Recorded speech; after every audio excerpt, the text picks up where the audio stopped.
Hi, I'm Tim Cook at the Canadian War Museum. I'm a historian here. I'm the author of 11 books, including No Place to Run, The Canadian Corps and Gas Warfare in the First World War.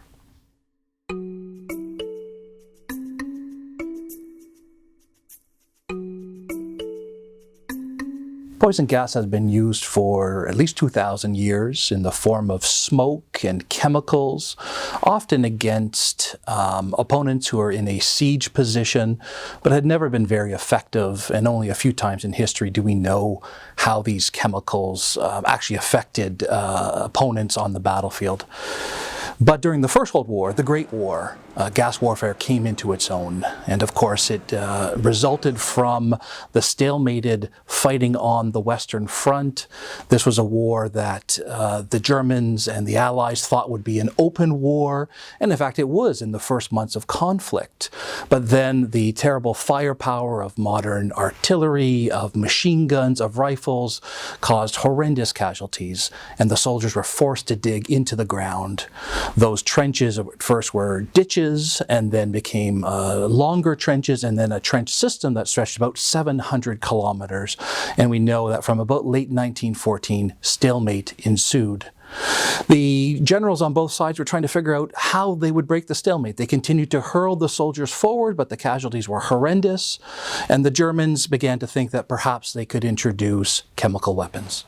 Meanwhile, in the German trenches, preparations were hastily being completed for the introduction into warfare of a newer and more devilish agency of death, poison gas.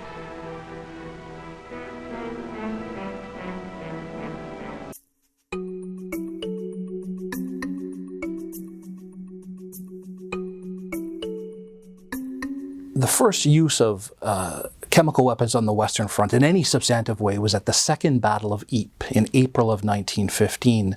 The Germans had the most powerful chemical industry. They had begun to think about how they would weaponize chlorine. They had attempted to use it on the Eastern Front, where it was largely useless. But then they had begun to think about how they would transport it forward to the front in large metal canisters. And they set that up in the Ypres salient. And on the 22nd of April 1915, when the wind was blowing in the right direction and with the right intensity, they opened about 5,000 of these canisters that created this massive death cloud of chlorine that rolled through the Allied lines.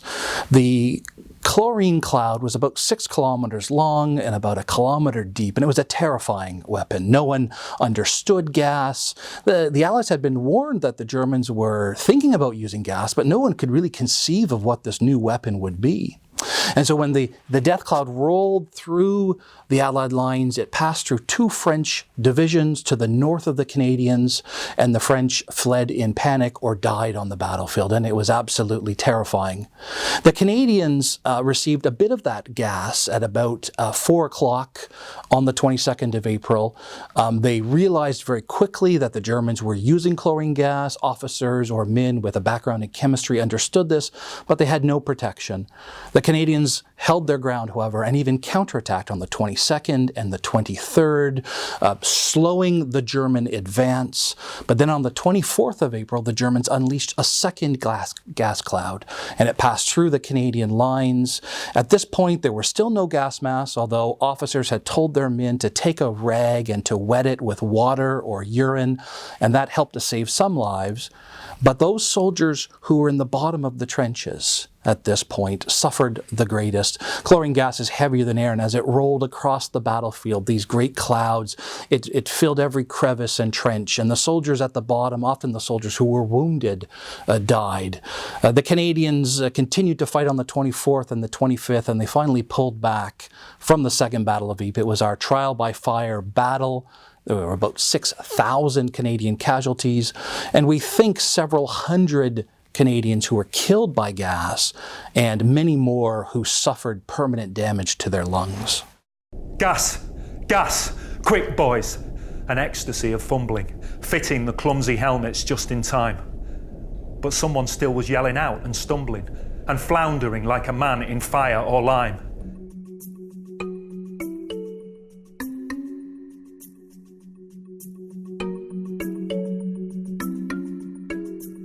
The gas mask first came into use almost immediately When the Germans unleashed their chlorine gas attack on the 22nd of April, the soldiers identified that it was chlorine and that water would help to save their lungs. They had no effective gas mask. Within about a week, the home front understood that the Germans had unleashed gas. The Germans were condemned. This was seen as an immoral type of warfare.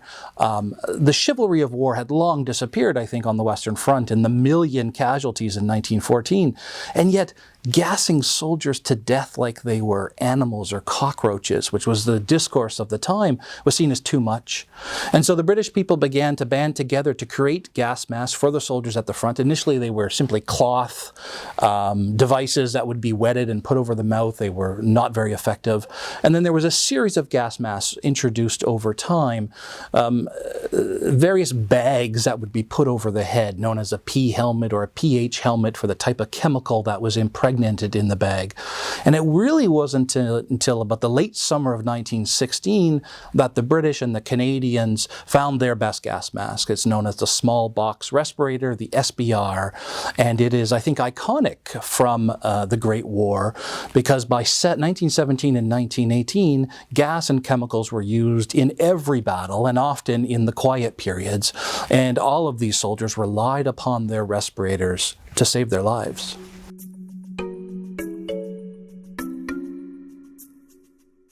Gas was used by all sides in the First World War. The Germans started using gas, and they had a tremendous advantage over the Allies in the form of their civilian chemical industry. The British tried to use gas at the Battle of Loos in September of 1915. They thought it would break through the German lines. It didn't. The gas cloud was unleashed, and then it turned on the British soldiers when the wind changed. And using gas clouds was always very dangerous. It terrified the soldiers on both sides. Gas was unpredictable and unreliable, and the generals didn't like it much either. And so by 1916, the Germans and the French had begun to use gas shells in the Battle of Verdun from February of 1916, running for most of the year until November. And it's there where gas shells were experimented. The advantage of a gas shell is you could drop it fairly accurately behind the enemy lines. It could be used in a counter-battery role to slow the enemy gunners. But the challenge was building up a significant concentration of gas.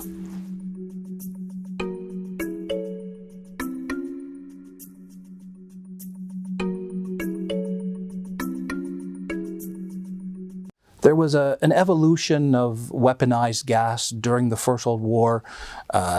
Chlorine gas was used first. It burned the lungs, but you could see it. It was usually a large yellowish-green cloud that rolled towards the soldiers. By the end of 1915, the Germans had introduced phosgene. It was far deadlier than chlorine, and it was almost invisible. And so it terrified the soldiers. They didn't know when they were being gassed. And it also didn't burn the lungs like chlorine. And so there was a tremendous element of terror with chemical weapons. Soldiers didn't know when to put on their gas mask, when to take it off. And gas continued to be used in a number of mixtures throughout 1916. And in the summer of 1917, the Germans introduced really the king of the battle gases, which was mustard gas. And mustard gas was a very different type of gas. It was a blister agent. The soldiers had been told at this point, they had been trained that if they wore their gas mask, they would be safe. Mustard gas changed that. Delivered in shells, the gas burned the lungs and blinded the soldiers, but also created tremendous blisters on their arms, any exposed skin, which often became infected in the awful environments, especially at the Battle of Passchendaele, where the Canadians fought in October and November of 1917. And throughout the war, there was a continual interplay of use of gas in more sophisticated means. It became very effective in counter-battery fire.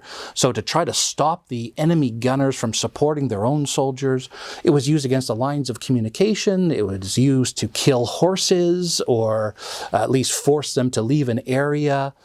And gas itself was not as lethal as conventional weapons. We know that conventional bullets and shrapnel killed about 1 in 4. Gas had a lethality rate of about 3%, so quite low, but there was a terror factor involved. And these millions of soldiers who were forced to undergo training were never comfortable with gas. It is, even to this day, very difficult to fight in a chemical environment. It affects combat efficiency. And gas caused, despite having a low lethality rate, caused a tremendous number of casualties. And this also began to clog up the medical systems. And by the end of the war, we think there were about 1 million gas casualties, so not an insignificant number, and about 100,000 dead. So that lethality rate rose during the course of the war. And certainly the Germans suffered significantly in the last year of the war, when the British and the Americans and the French and the Canadians were all using gas in extensive numbers. And they had begun to suffer shortages of rubber, which became a significant problem in their gas mass. And if the war had continued into 1919, gas would have been used even more extensively, as it was in 1918. About 25 to 40% of all Allied shells fired were chemical shells. So you can see really how it had become embraced, how it was used in a number of tactical missions, and how it was really a chemical plague that all soldiers had to face.